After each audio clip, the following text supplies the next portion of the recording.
आज हम लोग 26/11 को याद कर रहे हैं, तो मैं कहना चाहता हूं कि 26/11 एक ऐसा घाव है जो कभी भरा नहीं जा सकता।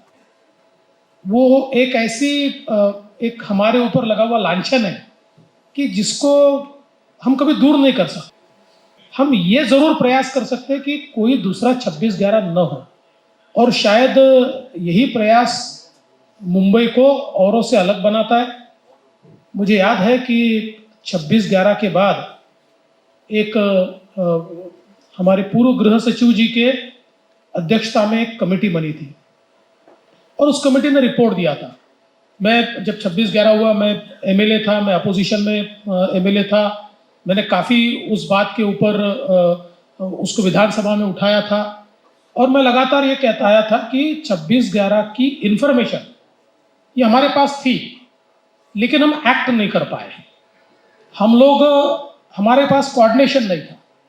और बाद में जब ये रिपोर्ट सरकार को मिली तो कई बार ये होता है कि अपनी विफलताओं को छुपाने के लिए सरकारें ऐसी रिपोर्टों को दबा कर रखती है। तो मुझे फिर वो काम करना पड़ा, उस रिपोर्ट में से कुछ चीज़ें चुरा चुरा कर, मैं उस पर आऊँगा, तो विधानसभा में रखनी पड़ी।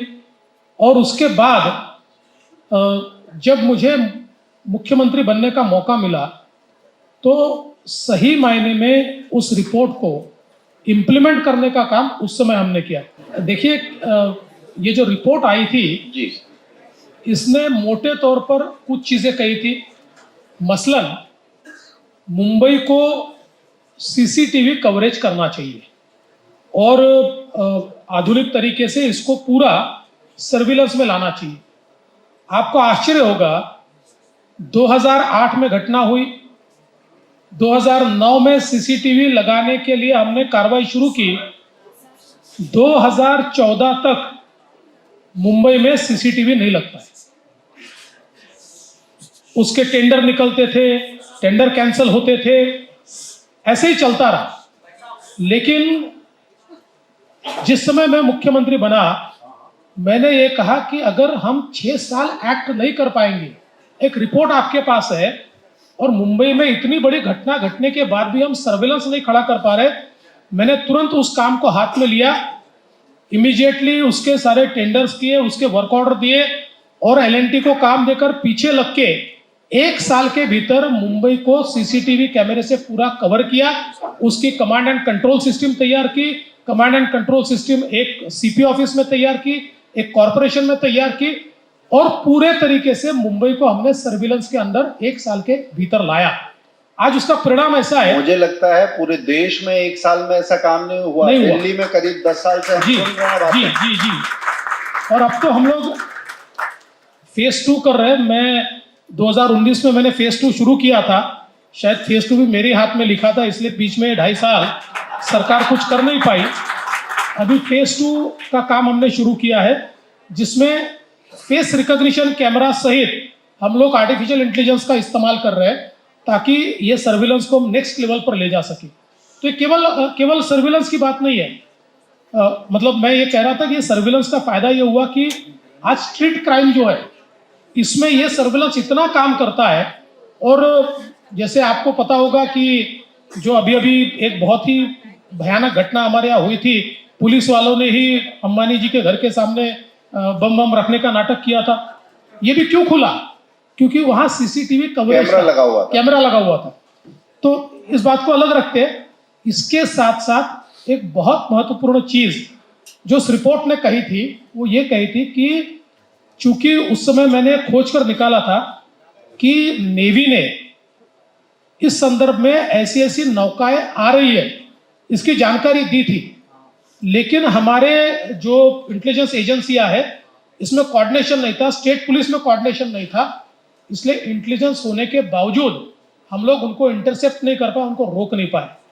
और इसी फैक्ट को पकड़ते हुए कमेटी ने कहा था कि एक जॉइंट इंटेलिजेंस कमेटी तैयार होनी चाहिए और ये जॉइंट इंटेलिजेंस कमेटी ने लगातार बैठकें लेनी चाहिए ताकि सारा इंटेलिजेंस शेयर हो।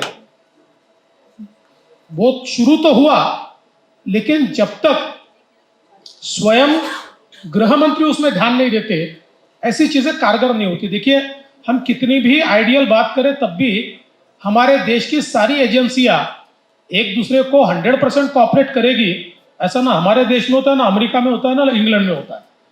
इसलिए मैंने ये शुरुआत की कि गृह मंत्री की अध्यक्षता में जितनी सेंट्रल की, स्टेट की जितनी इंटेलिजेंस एजेंसीज है, ये सब 15 दिन में एक बार बैठेगी और जितने इंटेलिजेंस इनपुट है वो सारे पढ़े जाएंगे और सारे एक दूसरे से साझा होंगे। और तब से 2014 से लेकर आज तक ये पद्धति चल रही है। तो इसके कारण इंटेलिजेंस शेयरिंग होता है, इंटेलिजेंस शेयरिंग होता है तो उसका एक बड़ा फायदा भी होता है। कुछ चीजें उसके बाद जो बदली वो भी बहुत महत्वपूर्ण है। हम लोगों ने समुद्र में हमारी अड़चने क्या है हमारे ध्यान में आई, तो 2014 के बाद विशेष रूप से मोदी जी की सरकार ने इसमें बहुत पहल की।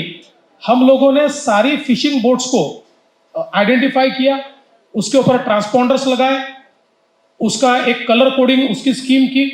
ये सारी चीजें जो मोदी जी की सरकार में हुई, इसके कारण हमारा जो एक सारा समुद्र किनारा है, क्योंकि अगर पाकिस्तान की बोट आ जाती तो हमारी बोट में उसको आइडेंटिफाई करना बहुत कठिन था।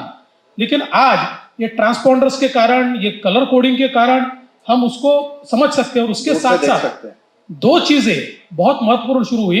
एक सागर कवच, 2 प्रकार की एक्सरसाइजेस होती है जिसमें पूरे हमारी नेवी और कोस्ट गार्ड और सारी एजेंसी ये साल में 2 बार 3 बार अलग अलग प्रकार से इसकी ड्रिल करती है। तो मैं ऐसा मानता हूं कि विशेष रूप से ये जो 2009-10 में उस समय का जो रिपोर्ट आया था, इस रिपोर्ट पर मुंबई को सुरक्षित करने के लिए अमल अगर हुआ होगा तो मोदी जी की सरकार आने के बाद और महाराष्ट्र में हमारी सरकार आने के बाद हुआ और आज तक वो चल रहा है।